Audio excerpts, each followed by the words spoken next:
আসসালামু আলাইকুম, সবাইকে স্বাগতম। আইসিটি বিষয়ে ডেটা ট্রান্সমিশন মোড বলতে কি বুঝি? তো ডেটা ট্রান্সমিশন মোড হচ্ছে ডেটা কোন দিকে যাবে, ডেটা প্রবাহের দিক। এইভাবে আমরা সংজ্ঞাটা লিখতে পারি 1 মার্কসের জন্য। আমরা যখন ডেটা কমিউনিকেশন করি, তো ডেটা কমিউনিকেশনের সময় ডেটা প্রবাহের দিককে, মানে ডেটা কোন দিকে যাবে। যেমন আমি যদি উদাহরণ দিই, এই যে আমি 3টা মোড এখানে উপস্থাপন করলাম, ইউনিকাস্ট, ব্রডকাস্ট, মাল্টিকাস্ট। তো এই ক্ষেত্রে এই প্রাপকের সংখ্যার উপর ভিত্তি করে এখানে ভাগ করা হয়েছে। এখন যেমন এখানে একজনের সাথে একজন যোগাযোগ, একমুখী যোগাযোগ, একদিকে যাচ্ছে। আবার এখানে একজন দিচ্ছে, সবাই পাচ্ছে, সব দিকে যাচ্ছে। আবার এখানে এক জায়গা থেকে 2 জায়গায় যাচ্ছে, সবাই না পেয়ে অর্ধেক পাচ্ছে অথবা আংশিক পাচ্ছে।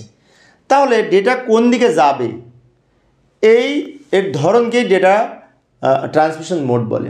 এখন অনেক শিক্ষার্থীর মনে হতে পারে 1 মার্কসের জন্য কি আমরা এই চিত্র আঁকবো? না, চিত্র আঁকার দরকার নেই, শুধু এটুকু লিখলেই হবে 1 মার্কসের জন্য। আর 2 মার্কসের জন্য যদি আসে, সেজন্য আমি আরেকটু ব্যাখ্যা দিচ্ছি, অথবা এমসিকিউ পরীক্ষার জন্য, যে এই ডেটা ট্রান্সমিশন মোডের প্রকারভেদ যদি লক্ষ্য করি, তাহলে প্রাপকের সংখ্যা বা অধিকারের উপর ভিত্তি করে ডেটা ট্রান্সমিশন মোড 3 প্রকার, যথাক্রমে unicast, broadcast, multicast. Unicast, broadcast এবং মাল্টিকাস্ট। ইউনিকাস্ট হচ্ছে একজনের সাথে একজনের সাথে একজন, এটা ইউনিকাস্ট। আর ব্রডকাস্ট হচ্ছে একজনের সাথে সবাই। যেমন আমরা টেলিভিশন সম্প্রচার করি, তাহলে সে টেলিভিশন সম্প্রচারের সময় এক জায়গা থেকে ডেটা স্থানান্তর হয়, সবাই পায়, তাই না, ব্রডকাস্ট ভিত্তিতে। সেজন্য এটা হচ্ছে ব্রডকাস্ট। আর মাল্টিকাস্ট হচ্ছে যেমন আমরা ভিডিও কনফারেন্সিং করি, সবার সাথে না করে কয়েকজনের সাথে। তাহলে আমরা সবার সাথে না করে যখন কয়েকজনের সাথে আমরা থাকি, এই যে এখানে 4 জনের মধ্যে 2 জনের সাথে বিশেষ করে যোগাযোগ হয়েছে, তাহলে এই ধরনেরকে বলে মাল্টিকাস্ট, আংশিক বা একটা গ্রুপের সাথে যোগাযোগ। আর এটা সবার সাথে যোগাযোগ, এটা একজনের সাথে একজন, ইউনিকাস্ট। এখন আবার অন্যভাবেও ডেটা ট্রান্সমিশন মোডকে ভাগ করা যায়।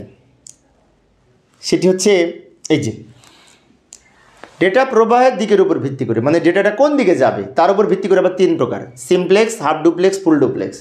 সিমপ্লেক্সটা হচ্ছে একমুখী। সিমপ্লেক্স মানে একমুখী। এই যে এই দিকে তীরটা আছে, মানে এ থেকে বি পাবে, বাট বি থেকে এ পাবে না। যেমন আমরা প্রজেক্টরে, যখন কম্পিউটার থেকে প্রজেক্টরে কোনো কিছু দেখায়, তখন কম্পিউটার থেকে প্রজেক্টরে যায়, কিন্তু প্রজেক্টর থেকে কম্পিউটারে আসে না। তাহলে কম্পিউটার থেকে যে প্রজেক্টরে যাচ্ছে, এটা কিন্তু সিমপ্লেক্স মোড। এবার হাফ ডুপ্লেক্সটা হচ্ছে যে ওয়াকিটকি সেট আছে না, অনেক সময় পুলিশের যে আইন শৃঙ্খলা বাহিনীর হাতে যে ওয়াকিটকি সেট থাকে, ওই সেটগুলি হাফ ডুপ্লেক্স মোডে চলে। এই উভয় দিকে উভয় যোগাযোগ করতে পারবে, কিন্তু একসাথে না। এ যদি বি এর সাথে যোগাযোগ করে, এর বলা শেষ হবে, তারপরে আবার বি শুরু করবে।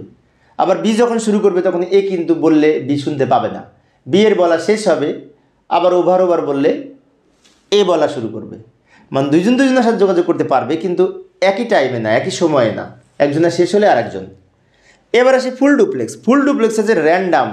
এই যে উভয়মুখী তীর, মানে উভয়ের সাথে খুব যোগাযোগ করতে পারবে, র্যান্ডাম। যেমন আমরা যে মোবাইলে কথা বলি, আমি বলছি, উনি শুনতেছি, ওপার থেকে বলছে, আমি শুনতেছি। টেলিফোনে কথা বলি, তা মোবাইল, টেলিফোন, এইগুলি সাধারণত এই ফুল ডুপ্লেক্সের মধ্যে পড়ে। তো প্রিয় শিক্ষার্থী বন্ধুরা, আমি অবশ্য 1 মার্কসের জন্য আলোচনা করতে যে একটু লম্বা হয়ে গেছে আলোচনাটা, এমসিকিউ এর জন্য পরের অংশটুকু খুব গুরুত্বপূর্ণ। মূলত প্রথমে যে 2 লাইন লিখেছিলাম, ওইটুকু ক নম্বরের উত্তর। আর আমি একটু বিস্তারিত আলোচনা করেছি যাতে এমসিকিউ আসলে পারি। পরিশেষে সবাই ভালো থাকবে এবং সুস্থ থাকবে, এই কামনায় খোদা হাফেজ।